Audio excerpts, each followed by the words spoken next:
Hi, ladies. Welcome to another episode on the Ticket to Freedom Academy podcast with your host, Sylvie. Today, we have phenomenal Alex on the podcast, and I'm so excited to speak to her. I want you to grab a cup of coffee, tea, water, whatever you consume. Sit down, relax, be educated, be empowered, and be inspired.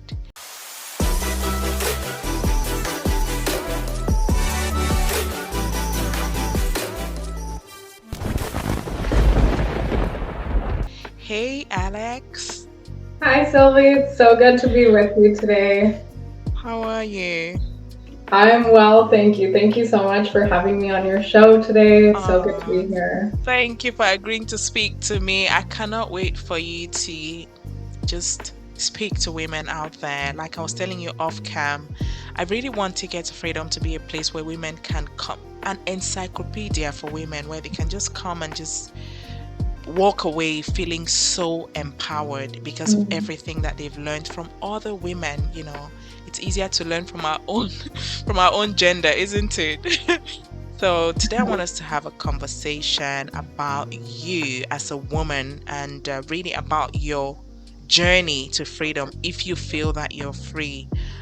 So if you can give us a brief intro about yourself, what you do, where you live, and and then proceed to give us a bit of a backdrop on your upbringing, so that we can have a picture of your personality, and then we can jump into the meat of the conversation.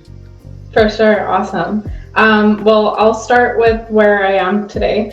I run a marketing consulting company. So we do digital marketing, which is all forms of online marketing. Mainly, we focus on social media, websites, Google.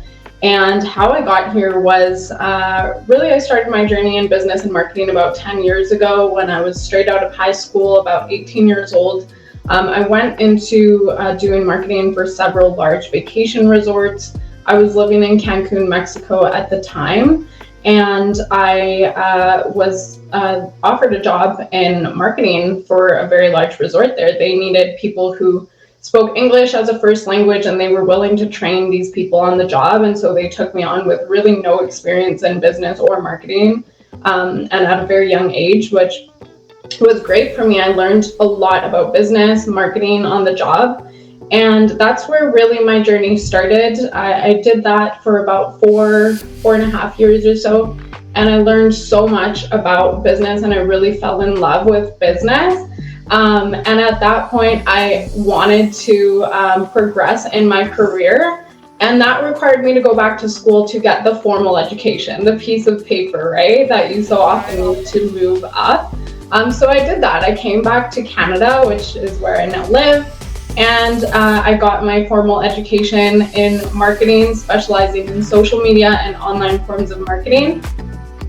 So that's been a journey. While I was still in school, I really saw the need for businesses to have the knowledge of these forms of online marketing and how we're marketing in the 21st century. I saw a lot of businesses that struggled to really stay afloat because they were still marketing, quite frankly, like it was the 1980s.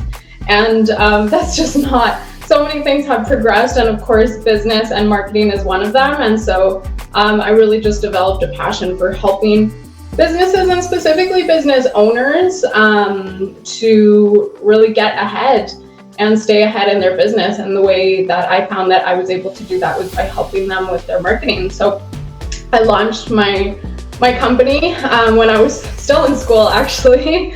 Yeah, thank you. It's called Breakthrough Digital Marketing, which is a project that I'm very, very proud of. It's a piece of me. It's really who I am. Everything that I am has gone into building that company.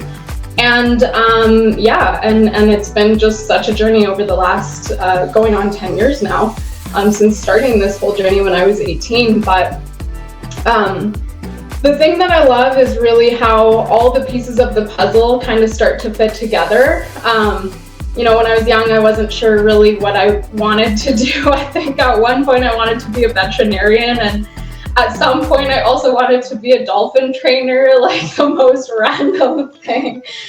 Um, and Oh. yeah, and I never like really thought that I would be like doing what I am today, but I'm so happy that I chose this path now. I always had an entrepreneurial spirit, and was sort of not really, I would say I never really fit into a box when I was younger. I always had kind of, I always wanted to just do things my way and try my own way of doing things. So now I see, like, oh, I probably always had that entrepreneurial spirit even as a young girl, and that's how it was coming across. And now, like, I'm so happy that I have this way of life that I've really created. Wow. Oh my God. At 18, you just went off to Mexico. You literally just went off and Well, found I a lived in job. Mexico for a few years. Since we're going to Okay. get into my story, I'll share that. Yeah, so I lived in Mexico for a few years. My parents separated when I was a teenager, and so my mother and we had family in Cancun, and we just wanted a fresh start. We wanted something different. And so it was kind of to get away a little bit, to have a fresh start. All of my mother's side of the family was in Cancun at the time, and so we thought, like, you know what, let's just start over. And we literally put all of our things in shipping and just moved to Cancun. Wow. And so I finished my education there. I did my high school there. I did. I was actually partly homeschooled for most of my high school, just because I did speak Spanish and everything, but the reading and writing at that level, being in high school, was a little bit more complicated. And so to have an education that was primarily in English, we chose for me to do homeschool, which ended up working out really great for the things that I ended up doing. And it was honestly, I would say it was the best years of my life, living by the beach. Like, I love the ocean, and so I was really, really happy there. Wow. That's lovely. I mean, just hearing what you've said, I want to imagine that the what you've been able to accomplish over the past 10 years has really been as a result of that one incident, isn't it? That split between your parents. If that did not happen, perhaps you would not have, been homeschooled and then, had your best life living on the beach and eventually getting this paid work in this resort and falling in love with marketing, because going from I want to swim with the dolphins to I want to take care of animals, and then just falling in love with marketing, you know would you say that fate led you to to where you are, the Oh field that yeah. you ended up in? Absolutely, yeah. I'm a firm believer in that, and that's something that I often tell myself is, I really try to have trust in the universe, whatever higher power you believe in, that my life is going according to plan. And that's just what I choose to believe, because it makes me feel like, I'm on the right path and things are going well for me, and that's what I've chosen to believe. And so yeah, I absolutely believe that things always happen for a reason, the way that they're supposed to.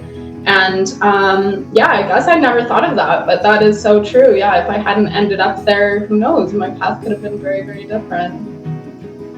Yeah, I mean, just talking, oh, just hearing you speak, I've got goosebumps. Like, okay, I've just said this to Alex, but that's not something that I had accepted for myself. Like if my father hadn't died, so long before or many years ago, I used to accept until 2023, actually, when I started speaking to a therapist, not gonna lie. I always regretted the passing of my dad. I always felt like it took something away from me, and when I start to cry, I cry for days, unending, as though, I wanted, I just didn't want to be here. But in hindsight, and just asking you that question and thinking about my own life and how my life has panned out, I don't think I would have had this life if my father was still alive. So I totally agree with you, that we need to accept that your life is where it's supposed to be.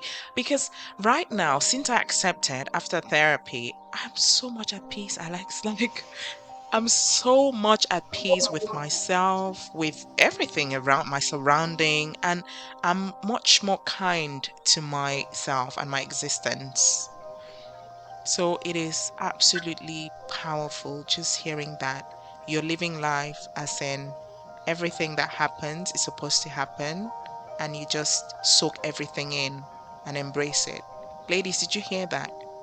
Soak everything in and embrace it. Wow, I love that. So, you started working at 18. Were you not scared? I think I've always been like really, I don't know. As I said, I've always had that entrepreneurial spirit, always been a little bit different, like never quite fitting into the mold of things. And even I guess that's visible in the path that I chose to go. You know, when I was straight out of high school, all of my friends really went straight into college or university just right out of high school. And I was always like, I don't know if that makes sense for me because I wasn't sure at that point what I wanted to do yet. I wasn't Right, like fully, which I'm so thankful for now that I didn't just go straight into college or right, university at 18 right. because I think at that point I think I was looking at going into like at one point I wanted to do marine biology because I really wanted to work with dolphins for a while and like I loved animals, so I maybe would have gone something in that path, and who knows if that would have really been the right thing for me. Yeah, Now I think looking back, there's like, again, as I said, a reason why everything happens the way that it does, and so I was like, when I finished high school, I just really wanted to take some time to explore what I liked, what I really wanted to do. And again, also, like, I've always had that work ethic, and I wanted to, travel and make my own money and get a car and do things for myself, really. So I was excited. I was like young and excited and just had all the hopes and dreams. And thankfully it all worked out. But yeah, I was definitely a little bit out there even at that young age, and just wanted to see the world and try things. yeah. So at 18, what role did your mom play in just allowing you to fly, like an eagle, like just go and do your thing? What role did your mother play? I mean, the woman in your life, your mother, I mean, at the time, she didn't exactly have an authority over you because you were an adult in quotes. But what role did she play in really lead in the path that you followed? She definitely, I think for her, she was always concerned that I wouldn't go back to school. Coming from an immigrant family, and my mother is from Mexico, and so education is really important, and traditional education. So I think when I shared with her, that I wanted to do this, she was always a little bit concerned in the back of her mind that I would just like this lifestyle because I was making good money at a young age. So why would I Right, go back if I right, didn't, if I didn't exactly. have to? So I think she was always like concerned that maybe I just would end up not going back to school ever, which definitely crossed my mind at one point. Because you're young and you're making money, right? I Exactly. remember when you shared a similar when you came on the show with us and shared your story. You were also in a kind of similar type situation, and Yeah, so it's like, well, you're young, you're making money for the first time on your own. You're able to buy a car for yourself, do things yeah, for yourself, get an apartment, and it's like, oh, now I have to leave all that and like go back to exactly. school, be a student, not make money for. Ended up doing it because I wanted to progress, and so I think that's really what kind of brought me back there was I always want to be moving forward. I'm always looking for ways, even now in my business, to get extra training, do courses, take coaching or seminars or conferences, or always looking for ways that I can continue to learn and grow my skill set because I think as an entrepreneur, that's so important that we continue to learn and grow constantly because you have to just be pouring in constantly. And so your cup has to be constantly getting filled so that you answer your question originally. I think that, yeah, my mom was a little bit concerned, definitely, that I would choose to not go back. But she kind of let me be after she saw that I was like set and determined to do this. And I think in the end, she realized that it was really the best thing for me, because it was through those 4.5 years after high school that I found what my path really was and discovered what I liked and what I was good at. Yeah, so Yeah. quite a few things to unpack there. The fact that your mom saw your determination. It was your determination. You were not fearful. You were not shaky. You knew what you wanted. You put your foot down and said, "This is what I want." So, first thing that I hear is that you were confident about what you wanted. Mhm. And the second thing I hear is that you didn't wait for anyone's approval as to what you should be doing with your life. Mhm. Not your friends, not your family. You knew what you wanted and you were going for it, irrespective of what anyone had to say. Yeah. And the other thing which you said, which kind of struck me, is that you said you would not have known that this is your path or this is what will really make you fulfilled if you didn't try. Yeah. So, do you think that more women should give a try? Should try out stuff? And what role do you think confidence plays in what we become as women in a Mm. society that doesn't really favor women, to be honest? Yeah. What do you think about that? Yeah, I love that you asked that. I think, first of all, I think that women do need to get out there and just try different things. And I heard this stat once, and I'm paraphrasing here, but it was something like an overwhelming majority of women will not apply for a job if they don't have like even just one of the of the criteria that are listed. If they even have like all not, yeah, like so many of us do that though. Like even if you have all 9 out of the 10 and you're missing the one as a woman, and I'm sure like some men will do this as well. But anyway, this stat was like it's overwhelmingly women that do this. They won't apply for the job because even if you have 9, if you're missing one, you think you're not good enough. And like that hurts my heart a little bit to hear things like Yeah, that, because it's like we really like we are so qualified. So why aren't we just giving ourselves the chance? Whereas men, for example, I think they have less like, I don't know if it's maybe like it's not as emotional for them, maybe like a little bit more logical to just like still apply and just see if it goes through. I'm not really sure what happens there behind the scenes, but and so again, I think as a woman, just putting yourself out there in situations where you might feel really uncomfortable and you might still feel like, I don't know if I'm ready for this or I don't know if I'm qualified. But sometimes you will get the job just because you put yourself out there. And that's really where you're going to find out what you like and what you don't like, what you're good at. And, especially I think young women need to do this more, because you often, I think, will get caught in the phase of like planning.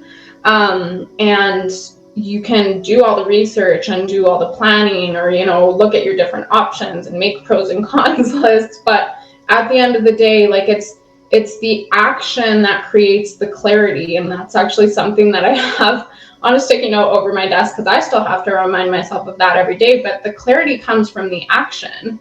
And so if I hadn't done those things, if I hadn't, there was no way that I was qualified for that position. Like, I'll say that right now. I had no knowledge of marketing, business, anything. Like, I was right out of high school at 18 years old. But if I hadn't taken the steps to, apply for that job and do the interview, and, I never would have learned all the things that I did. And I never would have gained my knowledge of business that led to me eventually starting my own company. So yeah, I think that's something that women really need to do more, is just put themselves out there and try things. And like you said, that comes with confidence, right? It comes with just having the confidence to put yourself out there. And I think sometimes that requires to put to the side what other people will think of you. That's something that I've also had to do quite often. You know, there's times where family and friends won't necessarily be approving of what you're doing if it's different, if it's outside of the box, or just something that they're not familiar with. You know, I didn't really have people in my close family who were entrepreneurs, you know, and so that wasn't really something that I had seen in my close family.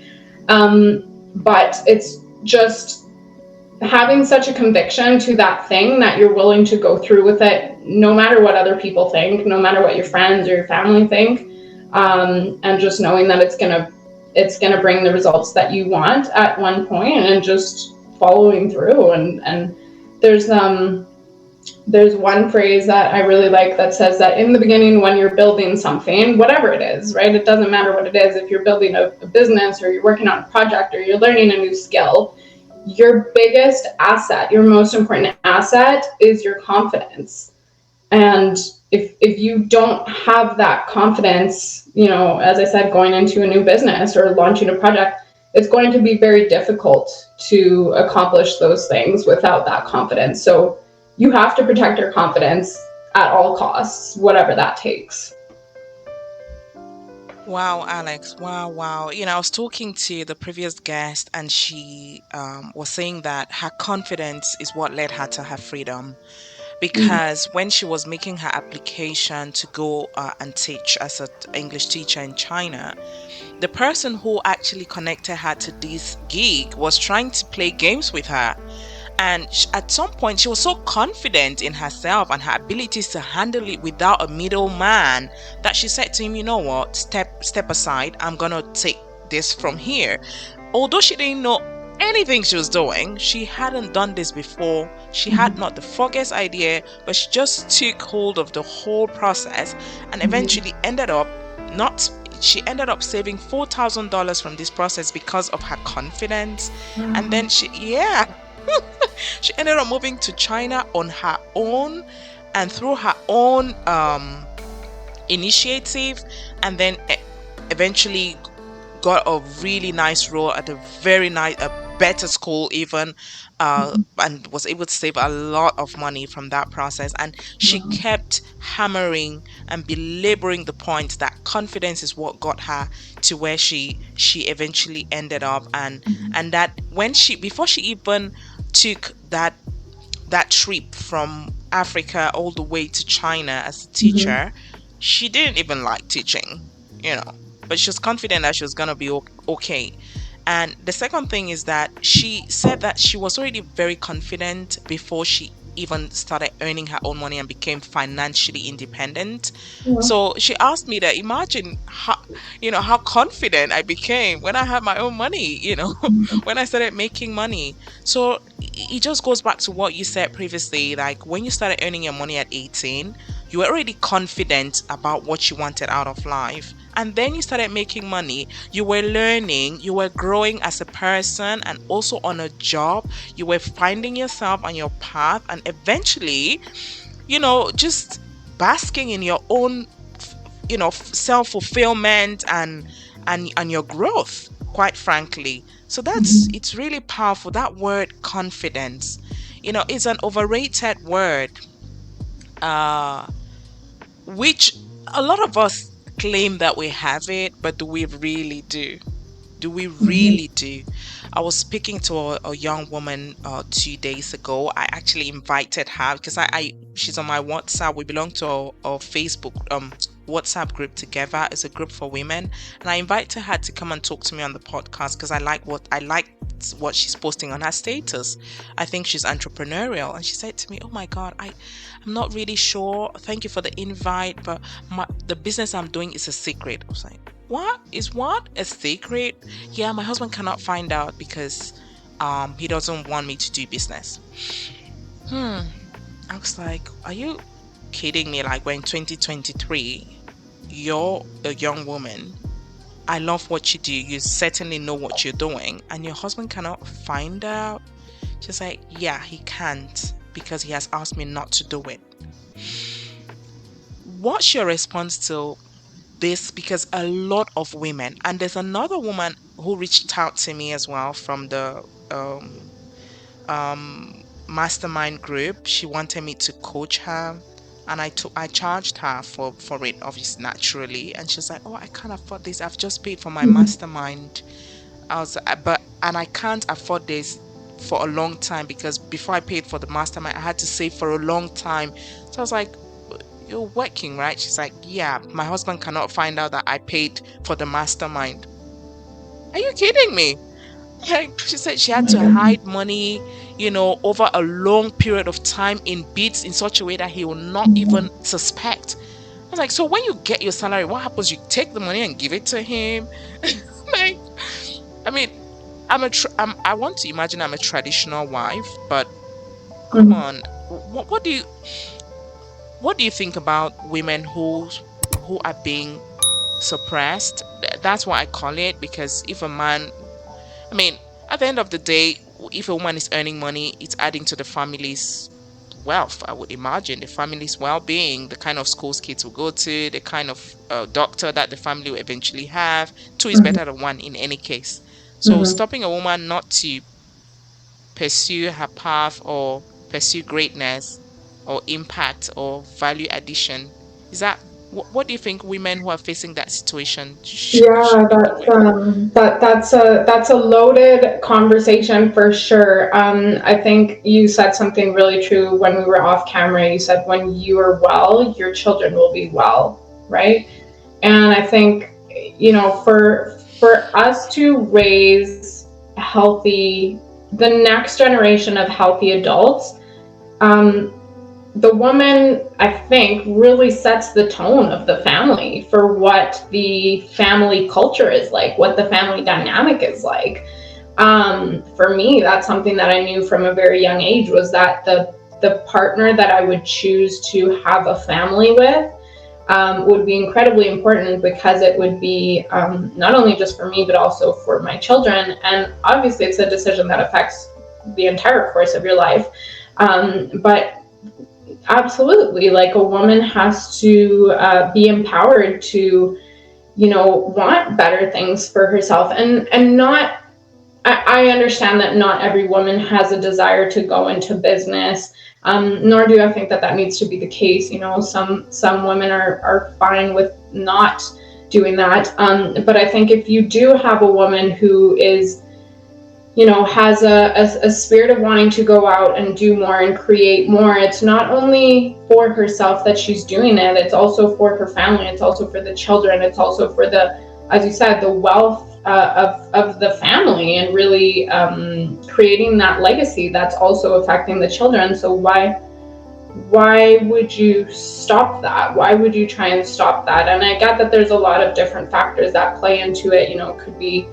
Could be a bit of a control thing, could be different. That could be even like insecurity, from the part of the partner of the man. But I think when the woman is strong in herself, in the relationship and in the family, it only does more good for the family, for the Absolutely. children, for the culture and the well-being of the family. So um, I think that is, again, it's not just for her, it's for the general well-being of the collective. Wow. Yeah. Thank you for reminding me about what I said. And that's why I said in my book, How to Be an A-plus Mom, Partner, and Entrepreneur, because my mom was in that situation. And in my second book, which is taking a long time to be published, more than I thought, Ticket to Freedom, which is the title of this podcast, I learned very early. My dad did not want my mom to work. He put his foot down. He was a bully, basically. And so my mom had gone to school and she'd studied to be a nurse. And she's so passionate about nursing, about helping people, midwifery to be specific. And my dad said to her, no, I don't want you to work and make a lot of money. But my mom, she was very stubborn. And I told this lady that It's a good thing you're doing. You're not doing anything bad. Yeah. Doing business, if it makes you happy, as I see it does, do it. Not only because it keeps you balanced, it gives you a sense of purpose and, it eases your existence, but also because it's going to be one day, perhaps, maybe not, the lifeline of your family. Yes. Yeah. And she said, oh my God, how did you know? Many times my husband hasn't been able to provide food money, and the money from my business has been used to cook food for the family. And Okay. she said she never rubbed it in his face because Mm-hmm. he feels that some of the money from what he had given her, but obviously that money was done. So it's the Mm-hmm. money from her business that eventually helped Yeah. to sustain the family during the time. And my father faced a similar thing where there was a time when his business was down, and my mom's stubborn salary Oh. uplifted him. And I said in my book, the intro, if you read the intro of my book, the Mm-hmm. reason why I wrote that book, why I felt compelled to write that book, is because of what I had been through. So from the age of 16 until 30, I had always worked, Mm-hmm. kinda.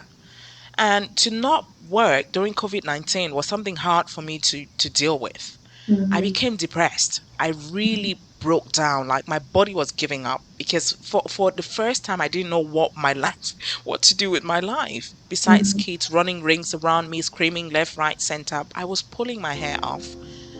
And when I started doing research, eventually the doctor said, sort this out because this is not a medical condition, this is mental. Mm-hmm. And I started doing research how to help myself with depression and stuff like that. And I found out that 419 women, India alone, killed themselves every single day in 2020 in India.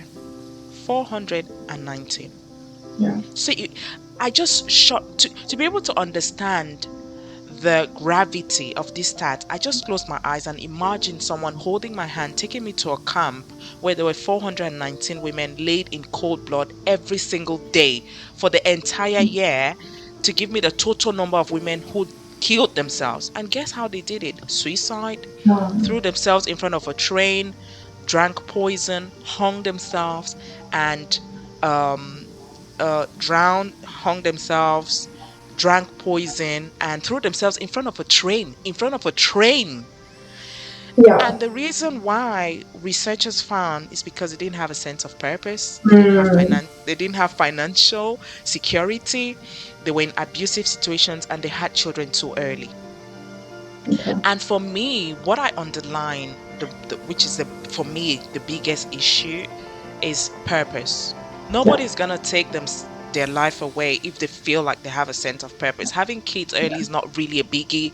Financial independence not really a biggie. But if you don't have a raison d'être, what's your ikigai? Why are you here? Why do you wake up every day? If you Mm-hmm. don't have that, it might be hard. It might be Mm-hmm. really hard to wake up every day happy to live.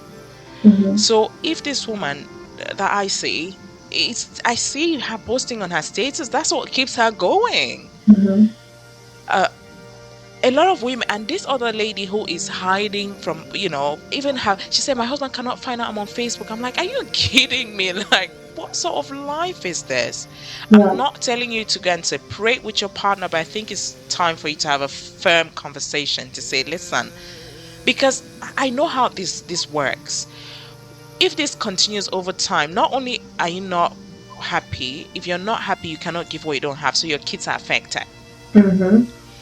And if your kids are affected, society is affected because you're Mm-hmm. raising kids who are not happy, they're not balanced. Yeah. And every single person that I come across in the street is as a result of you, what you did not do, what you did not handle, what you did. Yeah. So, and every single woman or man that gets into a relationship and destroys the life of another well brought, or another man or woman who was properly raised, is because Mm-hmm. of us women. Mm-hmm. We have a massive power. That's why even after God had created Adam, he said, listen, there's something that he had created everything. He said, there's something that is super duper important which isn't here yet, and that's the woman. Mm-hmm. So for me, and like you rightly said, it is important for women to be all right. It Yeah. is really important to be all right. But how to deal with a situation like that, you know, with an insecure partner? How do you think someone can really deal with an insecure partner? Because the way I would handle it, it'll be, by the way, I can't, an insecure partner cannot stand me because my character is too strong. Mm-hmm. Too strong. So Mm-hmm. it'll be hard for me to give an advice that would not be, maybe, street advice. Yeah. Because, Well, yeah. I mean, like, first of all, yeah, going back to what you said on purpose, I think that's really like a really, really big one because, as you said, if you don't have a sense of purpose, something that you wake up for every day and say, this is why I'm here, or this is why I'm doing this, or this is what I'm building. It's hard when things get tough to, find the strength to move on. If you think about like what it what level of pain those women must be going through for the um, for the only reasonable solution that they can think out of it is to put themselves into the ultimate physical pain to escape the emotional pain, that really puts into perspective how much emotional or mental pain they're actually going through. So that is quite devastating if you think of it. And yeah, I think purpose is really the key thing here. If you don't have that sense of purpose, again, also, like, you know financially, I think the financial, what it does is it gives you a sense of independence, right? It gives you a sense of independence. It's like, oh, okay, well, I don't need my partner because I have my own money, right? And I think, like, you can even attest to this. I remember your story a little bit when your father passed away. You mentioned that it was like you felt that the umbrella that was covering you had fell away, right? Because in a sense, that's what happened. It was his provision, his protection was no longer there when he left. So, and your mother, if she had decided to continue having something there for you guys, my family situation is somewhat similar to that as well.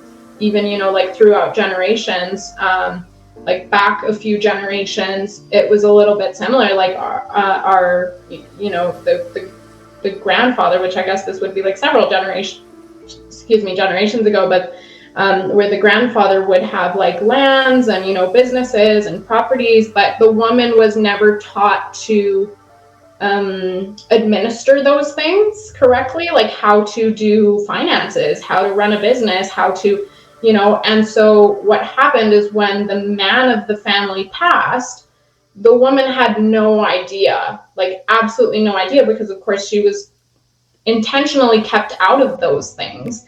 And so what happens then is the entire family is left unprotected, right? And now, yeah, maybe he didn't want her to learn how to run the businesses or do the things for whatever reason. Again, like, there's a variety of reasons, maybe insecurity, maybe control factor. But what happens if, knock on wood, one day that partner is missing, can never provide for herself and also the children, which is devastating if you think of it. And again, like, going how they develop is because of the woman, and it's just so important that the woman is well, so that we can raise that next healthy generation. Or if the woman is in a constant state of stress because of finances or lack of finances, those are all things that affect the children. You know what I mean? Like, how that be trauma, from poverty, or how those things carry forward to the next generation. And if that's not something that we want anymore as a society, then how do we break that? I think, like, choosing the partner obviously is like the best way to situation where you're with a partner who is not supportive. That gets a little bit more complicated because if there's children involved, that's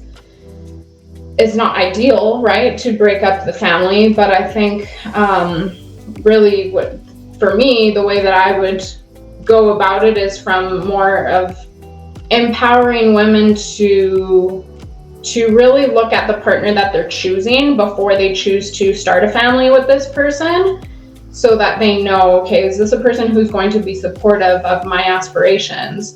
Is this the person who can handle my passion and my determination? Or are they going to feel threatened? Wow. I mean, I love what you said. Although I lost you in some parts because you're breaking up. But I really love the fact that you're insisting on the future generation. What society do we want? And you've said something really cool, which is we don't have to have a problem and try to solve it.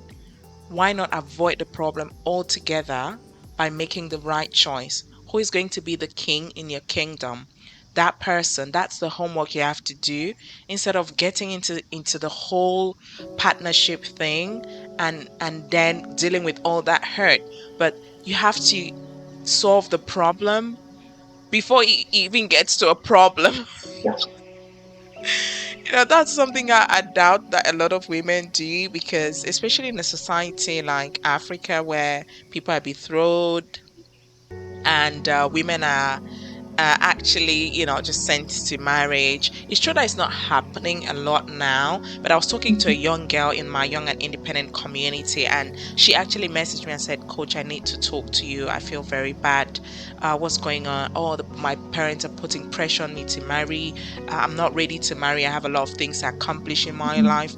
And the very first guest of our episode, she actually had a similar story where she was forced at the age of 22 to marry someone from another country, and this person didn't want her to do anything, was very abusive, would lock her, insisted that she should stay at home. She always wanted to go and find work. And when she went out to go look for work, when she came back, he would lock her up in a room, take the key, switch off the electric from the meter, leave her in darkness, no food, take the kids with him to his own family in his country. And she had to deal with all that. Many times she ran back to her family. Her family took her back into this abuse. And those are all the things that she dealt with for many years until she eventually, one night, just ran off with her kids, leaving everything behind. Not even her clothes, nothing. She took nothing but her children. And she ran all the way from her husband's country to her country and then to. So she was just running. And she's doing very well now, but she said it was hell. Said it was hell. And that's something that could have been easily prevented if she did what you're saying, like choosing the right partner from scratch. So ladies, if you're listening and you're not married yet and you like to pursue a career or a passion of yours, make sure you choose a man who is not feeling inferior, who is supportive, who is kind, and who will just let you, find your purpose and walk in your purpose. That's very powerful, Alex. Find the right partner. Very, very, very, very powerful. And sometimes they say it's better for you to walk alone than to walk with someone who is vaut mieux marcher seul que marcher mal accompagné. Said in French, that is it's better for you to walk alone than to be poorly accompanied.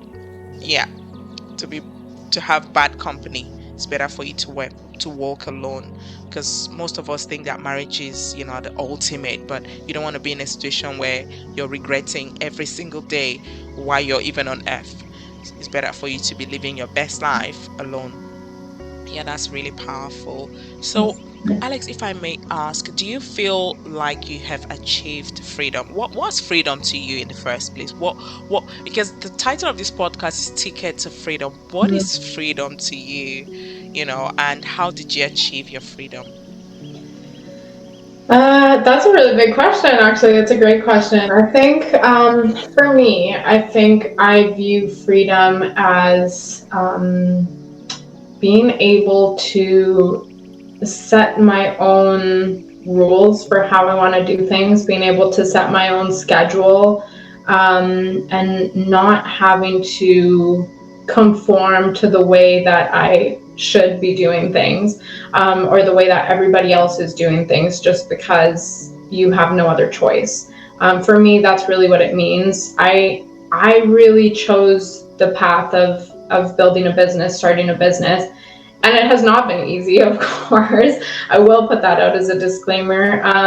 Oftentimes, you end up working significantly more hours than you would if you just did an office job at a 9 to 5. But I knew that it was a matter of investing quite a bit of time in the beginning and effort, energy, to build something that in a few years' time or in a matter of years would give me this freedom that you talk about, Sylvian. And again, for me, I think that's the ability to, spend time with my family when I choose, or be able to watch my children grow up and not have to leave them at daycare or leave them with a stranger for someone else to raise them. So while you are investing quite a bit of time in the beginning, for me it was worth it because I could. The alternative of that was work until I'm 65 years old and trade, my time for money and have 2 weeks off to myself every year, and have to leave my children with strangers to raise them, or someone else to raise my children with their own ideologies or their own beliefs. And that just was something that I didn't want. As well as, I I think this is one of the things that I've heard, is that entrepreneurs, we have a really, I think one of the character traits of the entrepreneur is that you have a high self-worth, that you know what you deserve. And so for me, someone telling me you only deserve 2 weeks off out of the year to do whatever you want, I'm like, but no, why? Like, I deserve more than that. Like, I know what I am worth. I know how hard I work. So why would I only deserve 2 weeks out of the year? At least in Canada and North America, where I live, that's how it is. Different parts of the world, you might get 3 weeks or you might get one, right? But on average. And so it was like an unwillingness to conform to that standard that's so widely accepted, and being like, well, I'm choosing more than that, and that's the way that I'm creating my freedom. And yeah, really just building that up. And again, it's a process. Definitely in the beginning, you are making a lot of sacrifices, and I've had to say no to a lot of things in the beginning so that I can say yes to more things later on. But in my opinion, totally worth it. Wow, wow. So you decided to start your business because you had one thing in mind. You didn't want to conform. You didn't want anyone to tell you what to do. That sounds like me. I don't like anyone to tell me what to do. I think most entrepreneurs have that in common. Yeah. I don't like it. I don't want anyone telling me what to do. Yeah. Um, I and didn't want anyone telling me how much time I could have to myself, or how I was going to raise my kids, or even how much money I would bring home. Why? Because if you see, like, even now with all this, like, inflation and recessions and all this talk of different things happening in the economy, it's like, well, everything is going up in price, right? Everything goes up in price. So why would I accept having a job or a career that pays me essentially the same thing over like in spite of, like 20, 30 years of my life, in spite of everything in the world going up? Like, that just, those concepts never really made sense to me. right, right. But isn't having a job just having security? Some people, would argue that having a job is being free because as an entrepreneur, you have to go out and hustle, you have to pay the salaries, you have to worry about the bills.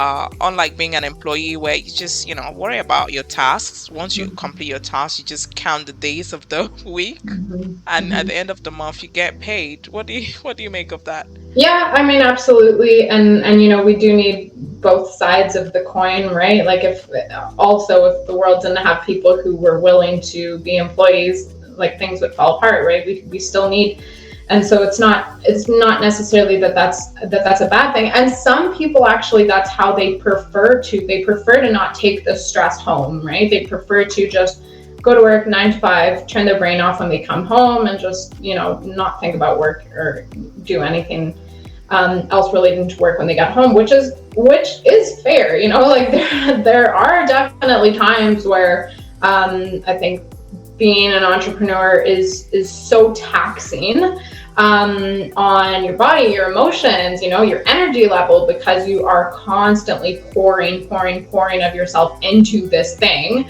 this project, that sometimes, yeah, I mean, definitely there are times where even I've thought about, like, what am I doing? Like, should I just get a job? Like, why am I working like 100 hours a week? And it does sometimes cross my mind, but that's where I think each person has to have their definition of what freedom is, right? That's why I love that you asked this question, because for every person that can be different, right? For some people, freedom might be living on a farm and growing their own vegetables, right? Like, Yeah. for every person, that's going to be different, and that's fine. There is no right or wrong way to go about it.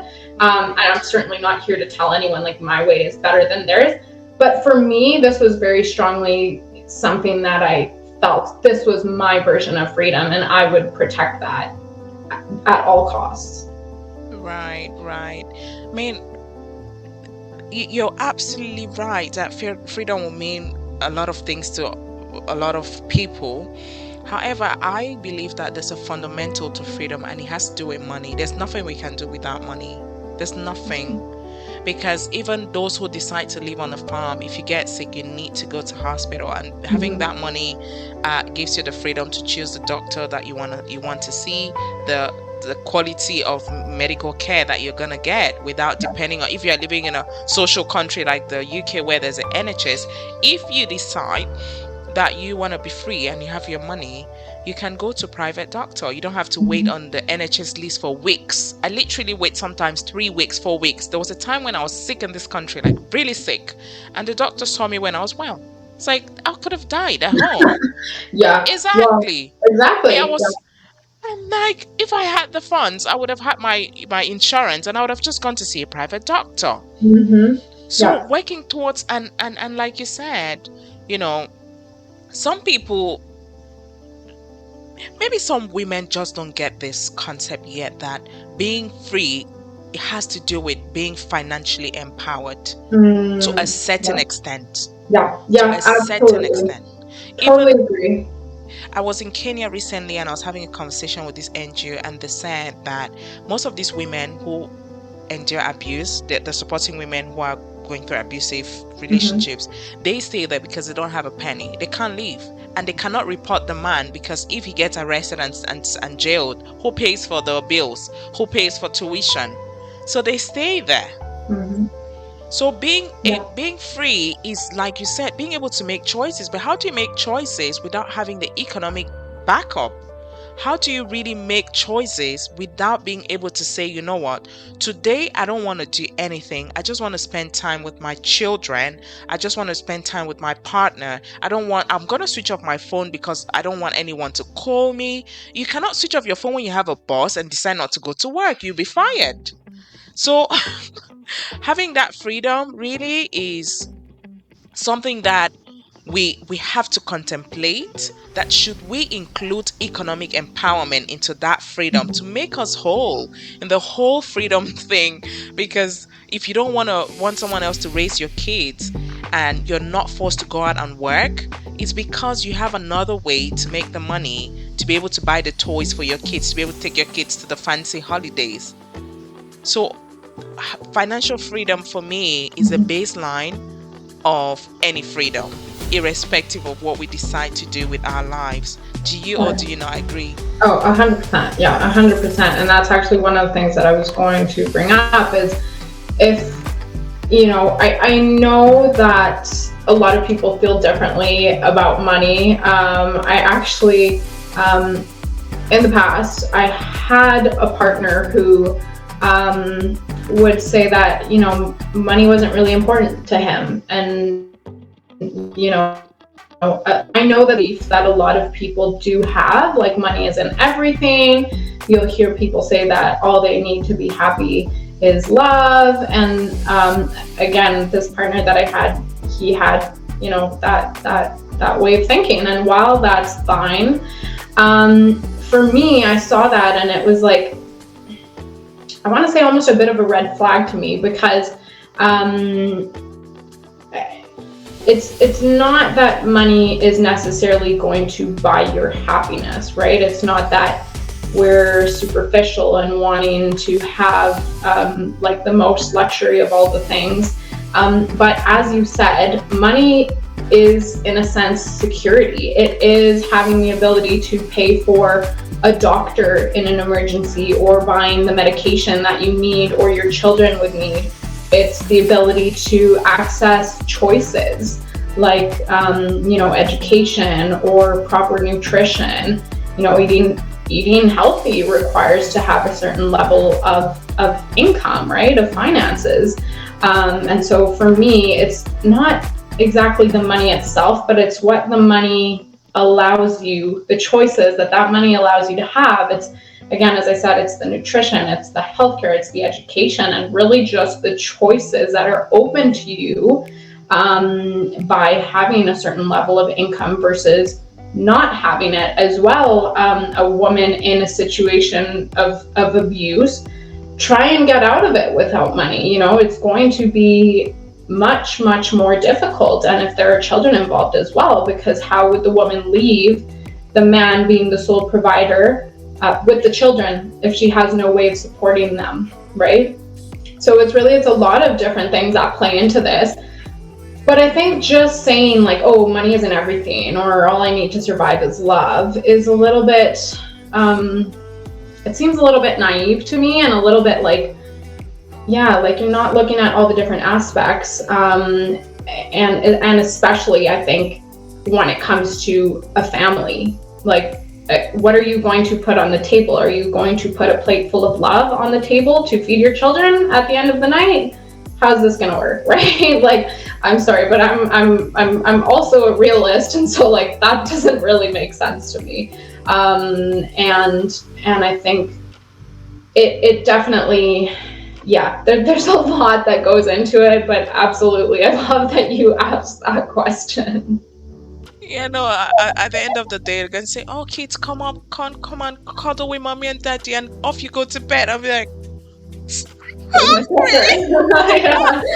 Yeah, no, 100%. And so, Oh, yeah, I God. think that finances does have a lot to do with it, because again, it's the choices, right? It's being able to leave a situation which maybe isn't in your best interest, because you have the possibility to do that, versus so many instances where women are kept suppressed because they can't leave, right, because of finances. Yeah, yeah. In bondage, quite frankly. And it's Mm-hmm. very sad to be in a place where you're living your life, fearful of what will happen to you the next minute, because you just cannot go out there and fight, to get your own income and your own economic stability. Right, sad. So, if a 18-year-old girl was listening to you right now, what would you say to her, as a takeaway from our podcast today on how she can, perhaps let me reframe it.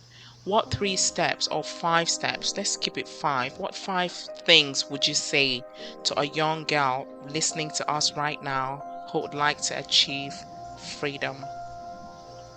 The economic one, which is the standard one for everyone. Mm-hmm. Yeah. I would say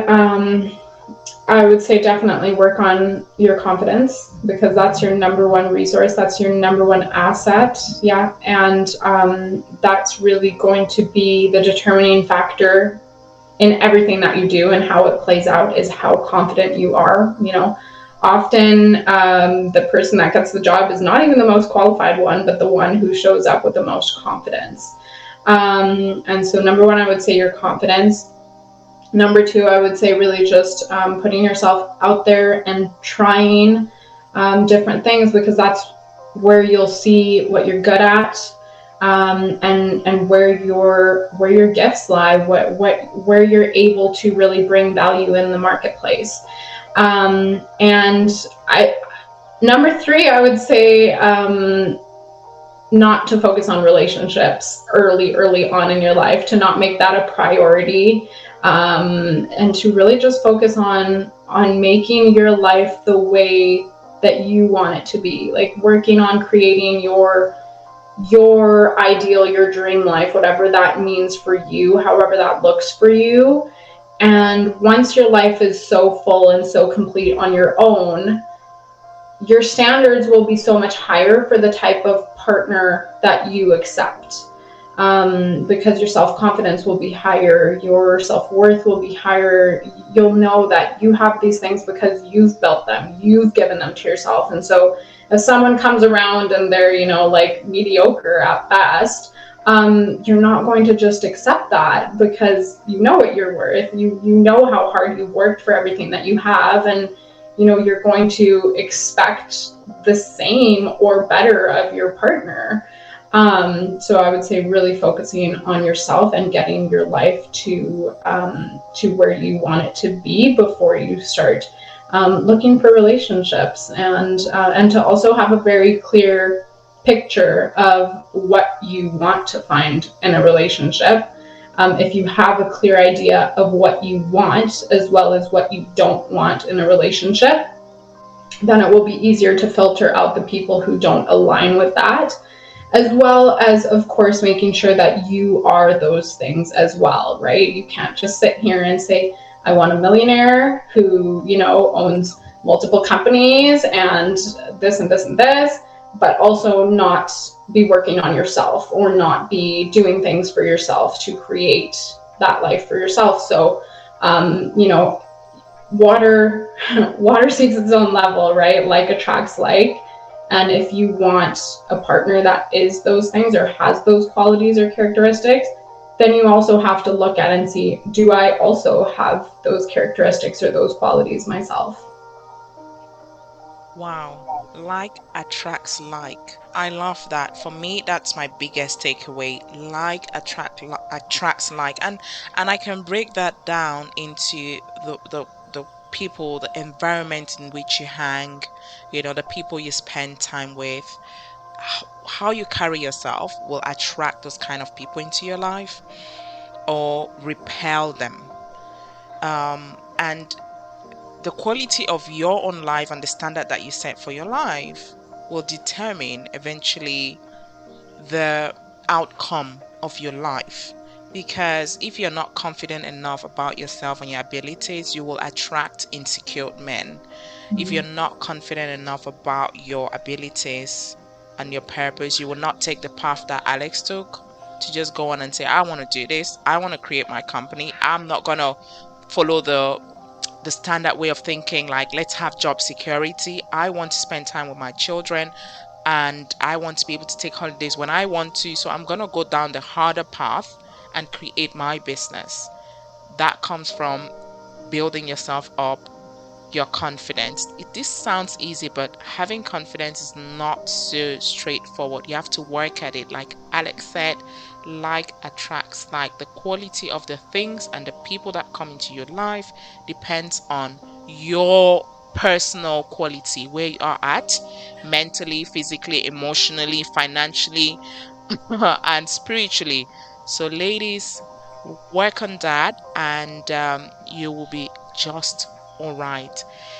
Thank you so much, Alex, for coming today. I really enjoyed our conversation. I wish we could just carry on chatting. I love these conversations because I'm learning a lot, and it's just really, for me, it's empowering me. I'm feeling educated, and it's empowering me. I mean, this is coming from someone who is very big about personal development. And one of the things you said, that you keep learning, keep attending conferences and taking courses. I was like, Sylvia, you need to do more of that.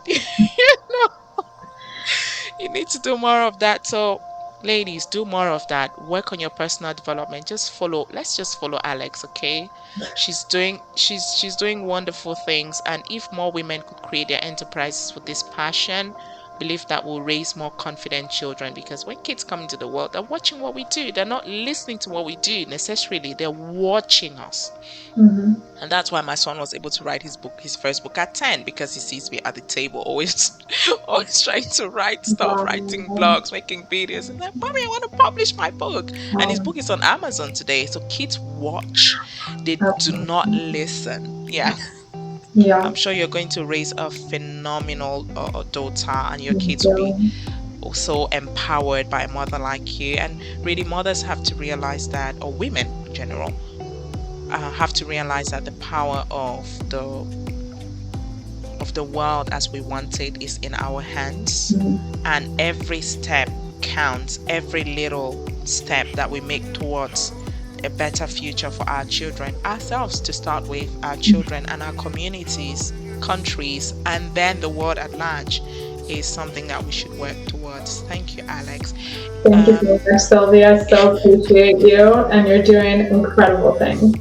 So Thank proud you of you. so much, and have a lovely evening. Guys, if you have not subscribed yet, I want you to hit that subscribe button. You can listen on Spotify as well, because the podcast is published over there, or you can watch on YouTube. Join the Facebook group, Ticket to Freedom Academy Podcast. And you can also follow the page where we'll post updates for you all. Thank you so much, ladies. And until next time, take care of yourselves. Bye bye.